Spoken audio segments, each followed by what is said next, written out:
The Gentari Expedition Station on Krev 9 represented 17 years of collaborative research, 4 species worth of engineering expertise, and enough processing power to simulate the birth of a small star. It took approximately 47 minutes for all of it to become extremely expensive rubble. The planet itself bore no blame for this catastrophe. Krev 9 was a geologically stable world with a nitrogen-oxygen atmosphere, minimal seismic activity, and weather patterns so predictable they made meteorologists weep with joy. The problem, as it turned out, was that the Gentari had built their magnificent research station directly atop a deposit of crystalline ferromagnetic ore that their surveys had somehow classified as inert sedimentary rock. When the main power core cycled to full capacity for the quarterly systems diagnostic, the resulting electromagnetic cascade turned every piece of sophisticated equipment into either a very expensive paperweight or an actively hostile fire hazard. Alarms shrieked in 17 different frequency ranges. Bulkheads that had been engineered to withstand meteor impacts buckled like wet cardboard. The atmospheric processors began outputting a substance that was technically breathable but smelled like burning electronics having an argument with sulfur. And the gravity plating, which had maintained a comfortable standard pull for nearly 2 decades, decided this was an excellent time to get creative with physics. The evacuation was not what anyone would call orderly. Mikhail Drokov, human technician 3rd class and the only representative of his species on the station, was 17 levels deep in the maintenance substructure when everything went catastrophically wrong. He was elbow deep in a circulation valve, muttering creative profanity in 3 languages, when the lights died and gravity began doing interpretive dance. By the time he hauled himself back to the main levels through access shafts that seemed personally offended by his existence, the evacuation shuttles were already burning atmosphere on their way to the orbital pickup point. He stood in the primary hangar bay, breathing hard, watching the last shuttle dwindle to a point of light against Krev 9's rust-colored sky. The emergency lighting cast everything in shades of amber and deep shadow. Somewhere in the superstructure, metal groaned like a dying whale. The communication panel near the hangar entrance still had power somehow. Mikhail staggered over to it and slapped the activation stud. Static hissed back at him, punctuated by what might have been voices or might have been the sound of the universe laughing at his predicament. He tried 3 more times. Same result. The 4th time, he didn't bother trying. He simply stood there, hands on the console, and took stock of his situation with the kind of crystal clarity that only comes from being comprehensively abandoned on a dying space station. No communication, no shuttles, no functional technology beyond what appeared to be spite-powered emergency lighting. 3 months minimum before any rescue operation could be organized and dispatched, assuming anyone noticed he was missing. 6 months more likely, knowing bureaucratic efficiency. The station groaned again. A shower of sparks erupted from an overhead conduit, briefly illuminating the hangar in dancing orange light. Mikhail looked up at the failing systems, then down at his hands, still covered in grease from the repair job that no longer mattered. A laugh bubbled up from somewhere in his chest. It came out sounding slightly unhinged, which seemed appropriate given the circumstances.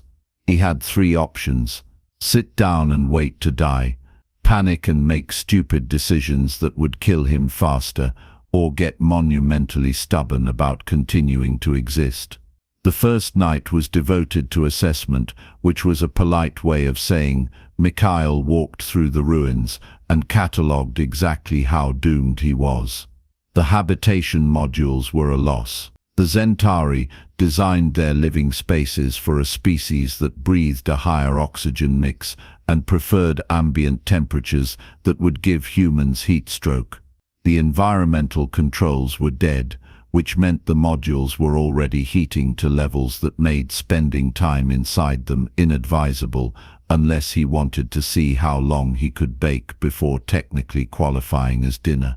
The food synthesis labs were similarly useless. Whatever the electromagnetic pulse had done to them, they now produced a grey sludge that smelled like regret and had the consistency of industrial adhesive.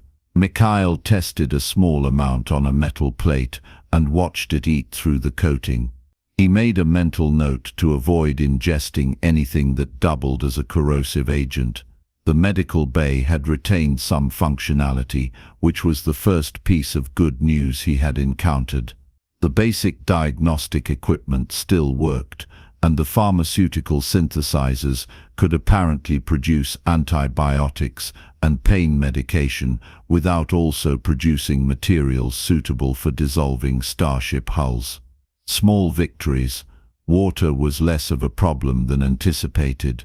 The station's collection system had been mechanical rather than electronic, relying on condensation and gravity to do most of the work.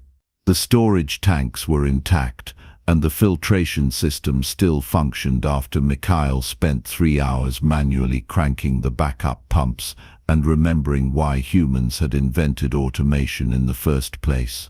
The power core was technically still operational. It glowed with a sullen red light deep in the station's sublevels, radiating enough heat to keep the emergency systems alive, but nothing more. Mikhail spent 20 minutes studying it from the observation deck before concluding that anyone who got closer without proper shielding would discover exciting new ways to develop cancer. He made his way back to the hangar as the last of Krev-9's daylight faded beyond the atmospheric barrier. The emergency lighting created pools of amber that made everything look like an art installation about industrial decay. Mikhail found a relatively intact storage locker, pulled out an emergency blanket that smelled like plastic and broken dreams, and wrapped himself in it. Sleep came in fits and starts, interrupted by the sounds of the station slowly tearing itself apart, and the occasional reminder that he was completely, utterly alone. When dawn broke, grey and cheerless, Mikhail stood up and decided that dying was too much effort. Living, at least, gave him something to do. The forge was not elegant. Elegance was for people who had access to proper equipment and a reasonable expectation of not being turned into their component atoms by angry machinery. What Mikhail built over the next 5 days was functional, which was a different kind of beautiful. The station's outer hull was composed of a titanium ceramic composite that the Zentari prized for its strength-to-weight ratio and resistance to thermal stress. Under normal circumstances, working with it required specialized cutting equipment and fabrication chambers that could maintain precise atmospheric conditions. Mikhail had neither of these things. What he did have was a basic understanding of metallurgy, access to the station's chemical storage, and a willingness to commit what the Zentari would probably consider engineering war crimes. The electromagnetic pulse had been unkind to electronics, but remarkably gentle with anything purely mechanical. Mikhail salvaged hand tools from the maintenance lockers, pry bars, manual cutters, hammers that had been included in the station's inventory because some ancient safety regulation demanded it. The cutting equipment took longer. He fabricated a crude torch from a pressurized fuel line, a spark igniter from a dead shuttle's maintenance kit, and a prayer to whatever god protected idiots from their own decisions. The hull sections came free in chunks. Mikhail selected a relatively open area of the hangar, well away from anything that looked like it might explode if given the opportunity, and began constructing his forge. The base was ceramic insulation salvaged from the habitation modules. The chamber itself he hammered together from hull plates, creating a box that would contain heat without immediately melting. The bellows were fashioned from atmospheric ducting and a manual pump mechanism that made his shoulders scream after 5 minutes of use. For fuel he had options. The station's maintenance supplies included combustible gel designed for emergency heating. It burned hot and relatively clean, which was exactly what he needed. Mikhail arranged chunks of hull material in the forge chamber, added gel, and applied flame. Nothing happened for almost 30 seconds. Then the gel caught with a whoosh that singed his eyebrows, and the metal began to glow. The Centauri composite did not want to melt. It was engineered to resist exactly this kind of treatment. Mikhail worked the bellows until his arms felt like they were auditioning for a career in pain, coaxing the temperature higher and higher. The metal moved from dull red to bright cherry to almost yellow-white. And then finally it began to soften. His first tool was a hammer, not because it was the most urgently needed item, but because making a hammer felt right in a way that his engineer's brain couldn't fully articulate. He poured the molten composite into a mold fashioned from ceramic and metal, let it cool with agonizing slowness, and pulled out something that looked like a hammer designed by someone who had only heard hammers described in vague terms. It was ugly. The head was slightly lopsided. The handle was wrapped in insulation material because he had no wood, and making a proper grip from metal would transfer too much shock to his hands. But when he swung it against a piece of scrap hull, the impact rang through the hangar with a satisfying clang and left a visible dent.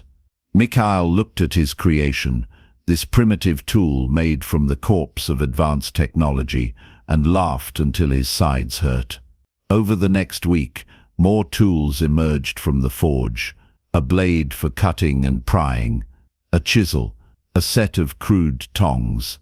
Each one was a small victory against entropy and abandonment. The physical labor left him exhausted, but it also gave him something the station's slow collapse could not take away: forward momentum.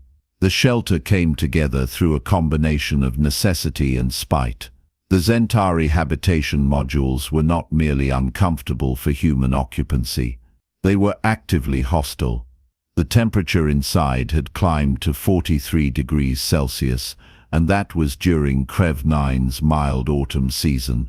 The atmospheric composition was wrong, the humidity was a disaster, and the sleeping platforms were designed for a species whose spine bent in directions that would send humans to physical therapy. Mikhail stood outside the main hab complex, tools in hand, and studied the structure like a general planning an assault on an enemy fortification. He could not make the existing modules work for him, but he could take them apart and build something that would. The work went faster with proper tools. He marked out sections of hull plating with chunks of soot from the forge, then cut along the lines with his improvised blade and a patience that surprised him. The pieces came free in manageable sections. Some he flattened with his hammer against the hangar floor, turning curved hull into something approximating flat panels. Others he left shaped, seeing in their contours the potential for a roof that would shed rain and the acidic mist that Krev 9 occasionally produced. Location mattered. Too close to the dying power core, and he would cook. Too far from the hangar, and he would lose access to his forge and tools. He selected a spot in what had been the station's secondary storage area, where the walls still stood and the ceiling was mostly intact. It provided shelter from the elements while giving him room to work. The frame went up first, constructed from support beams, salvaged from collapsed sections of the station. Mikhail braced them with smaller pieces, creating a skeleton that would hold weight. The walls came next, panels of hull material that he fitted together like a puzzle, designed by someone deeply committed to making his life difficult. He sealed the gaps with sealant gel from the maintenance supplies, the same material the Centauri used for hull repairs. It hardened into a flexible, airtight barrier that smelled vaguely chemical but kept the weather out.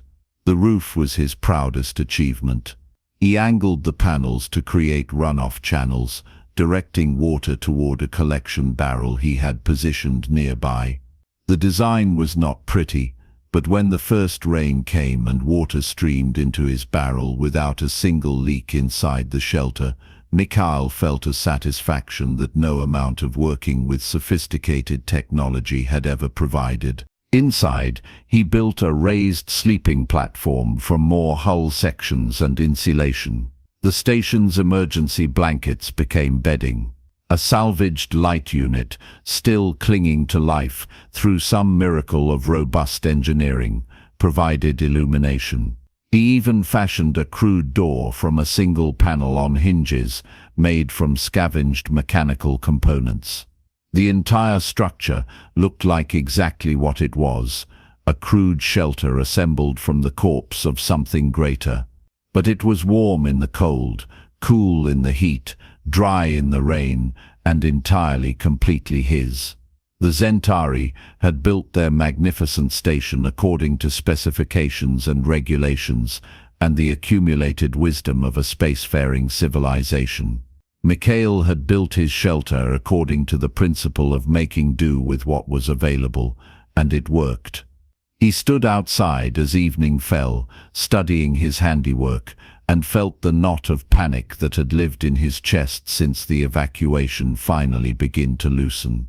Food presented a problem that could not be solved with hammer and forge. The emergency rations were gone, consumed in the first 2 weeks. The synthesis labs remained stubbornly committed to producing inedible sludge. The station's original supplies had been tailored for Zentari dietary needs, which meant they contained compounds that ranged from nutritionally useless to actively poisonous for human metabolism.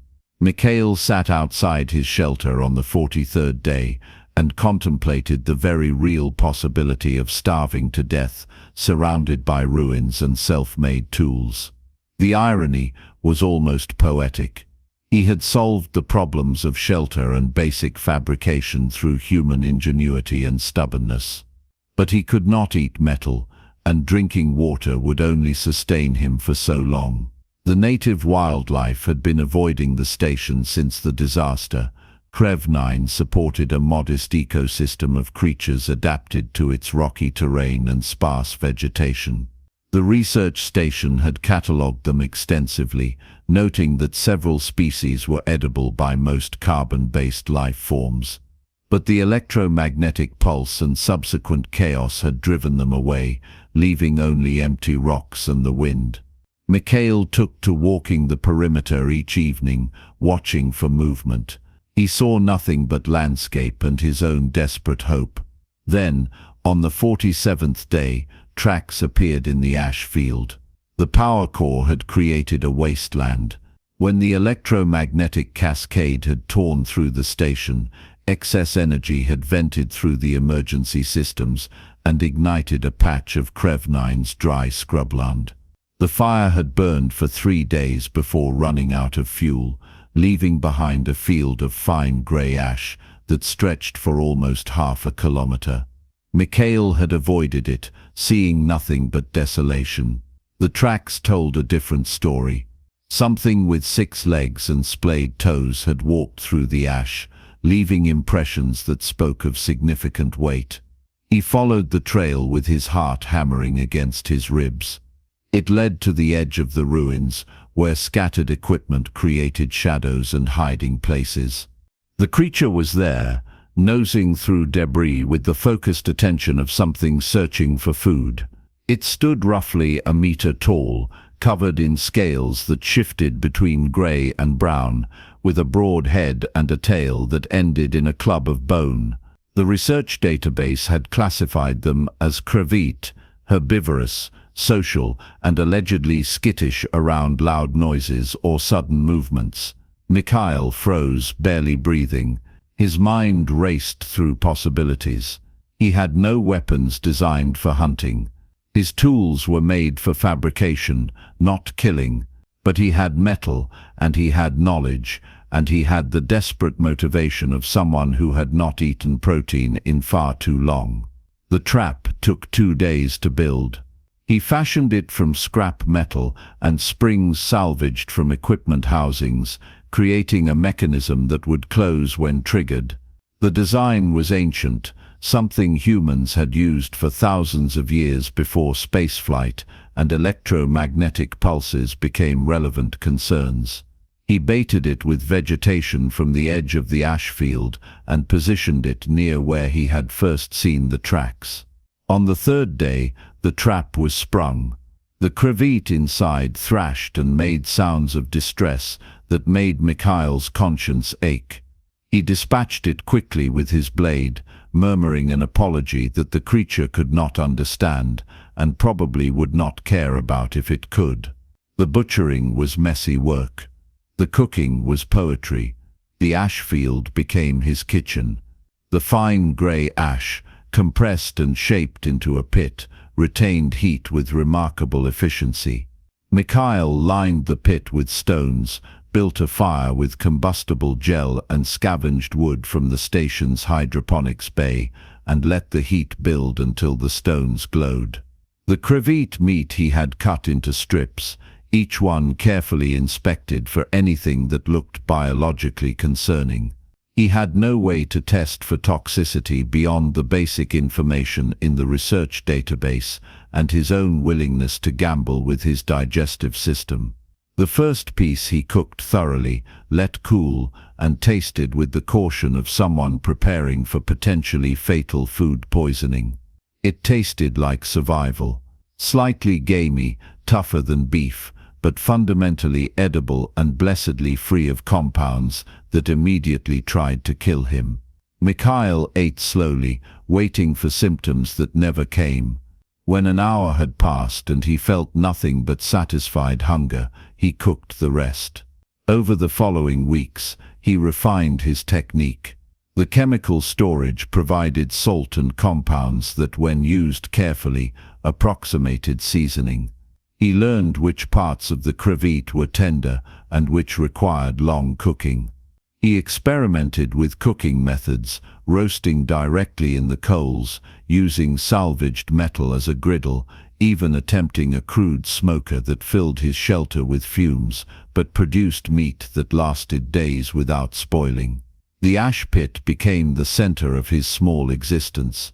In the evenings, he would sit beside it while his dinner cooked, watching the stars emerge in Crevier 9's sky. The Zentari had built their station with viewports that filtered light and maintained perfect environmental conditions. Mikhail cooked in ash and ate with his hands and watched the universe without any barriers between him and the infinite dark. It was, he had to admit, not entirely terrible. 3 months and 4 days after the evacuation, the rescue ship arrived. The Zentari survey vessel entered Crev 9's atmosphere with all the grace of a species that had mastered faster-than-light travel, and still used it primarily to arrive at awkward moments. Commander Thex Voral stood in the observation deck as they approached the station, preparing himself for what would surely be a grim recovery operation. The briefing had been clear. 1 human technician, abandoned during the emergency evacuation. No communication received. Given the state of the station at time of departure and the length of time elapsed, they were looking for remains rather than a survivor. It was unfortunate, even tragic, but these things happened in space exploration. They would recover what they could and file the appropriate documentation. What they found instead was smoke rising from a grey field, a structure that had definitely not been part of the original station design, and signs of ongoing activity that made Thex Voral question whether they had arrived at the correct coordinates. The landing party approached cautiously. The station ruins looked worse than the departure records suggested, which seemed improbable. Entire sections had been dismantled. Hull plating was missing from places that absolutely should still have hull plating, and someone had built what appeared to be a workshop in the primary hangar bay. They found Mikhail near his shelter, skinning a crevet with a blade that looked like it had been forged by someone with enthusiasm but limited metallurgical training. He looked up at their approach, set down his knife, and wiped his hands on a rag that might have once been part of an emergency uniform. The human had lost weight, but appeared healthy. His skin was tanned from exposure to unfiltered sunlight. His hair had grown long enough to tie back. He wore clothing that seemed to be a combination of original station uniform and improvised additions made from materials that Vorel could not immediately identify. Behind him, the shelter stood solid against the wind. Smoke rose from the ash pit where something was cooking. Tools hung from hooks on the shelter's exterior. A garden of sorts spread from one corner, sprouting vegetation that the preliminary scans identified as edible Krev-9 native plants. Mikhail looked at the rescue party, then at the ship visible in the distance, then back at the Zentari commander. His expression was difficult to read, but it seemed to contain amusement. He spoke first. "Took you long enough." The debrief lasted 6 hours and left Vorel with a headache that transcended species boundaries. The human had not simply survived. He had thrived through methods that the Zentari engineering staff described with terms like inadvisable, structurally concerning, and why would anyone do that when proper equipment exists? He had taken hull material, rated for void exposure, and turned it into cooking equipment. He had built a forge using principles that predated Zentari spaceflight by several thousand years. He had hunted native fauna with traps that were, admittedly, effective but seemed unnecessarily complicated compared to simply using a stunner or fabricating synthetic protein. The medical examination showed the human in excellent health, despite 3 months of what should have been catastrophic privation. His muscle mass had actually increased. His stress markers were lower than they had been in his last station physical. When asked about psychological effects of isolation, he had shrugged and said it was quieter than living with 47 other sentients, and he had gotten a lot of thinking done. The ex-Vorel filed his report with the kind of resigned confusion that came from trying to explain human behavior to superiors who expected the universe to make sense. The human technician had survived impossible circumstances through application of primitive techniques that should not have been sufficient. He had taken the ruins of an advanced research station and transformed them into functional tools and shelter. He had eaten local fauna cooked in ash and appeared none the worse for the experience. The final line of the report simply read, "Human adaptability continues to exceed predictive modeling parameters. Recommend updating survival probability matrices accordingly." Mikhail returned to Earth eventually, after a thorough debrief and a medical quarantine period that found him annoyingly healthy. He sat for interviews, answered questions and tried to explain to people who had never been abandoned on an alien world that sometimes the solution to complex problems was to hit them with a hammer you made yourself. The story made headlines across human space. Survival expert programs analyzed his techniques. Engineering schools studied his forge design, and somewhere in the bureaucratic machinery of galactic civilization, the forms were updated to include a new footnote about human technicians and their apparently pathological inability to accept being defeated by circumstance. Mikhail kept the hammer. It sat on his desk in his new apartment, slightly lopsided and wrapped in material that was definitely not regulation. When people asked about it, he would smile and say it reminded him that sophistication was overrated, and sometimes the oldest solutions were the best ones. On Krev-9, the station ruins continued their slow collapse into the planet's surface. The ash pit remained, a dark circle in grey dust. The shelter stood against the wind for several more years before finally succumbing to weather and time. And in the research databases, the crevvit were reclassified from probably edible to confirmed edible by human standards. Recommend thorough cooking. The universe, it turned out, had room for both advanced technology and the simple satisfaction of a meal cooked over fire. The Zentari never quite understood it. But then again, understanding was less important than the observable fact that humanity had a talent for taking the pieces of broken things and making them work through sheer stubborn refusal to accept any other outcome. It was almost admirable, in a primitive, inefficient, thoroughly inexplicable sort of way.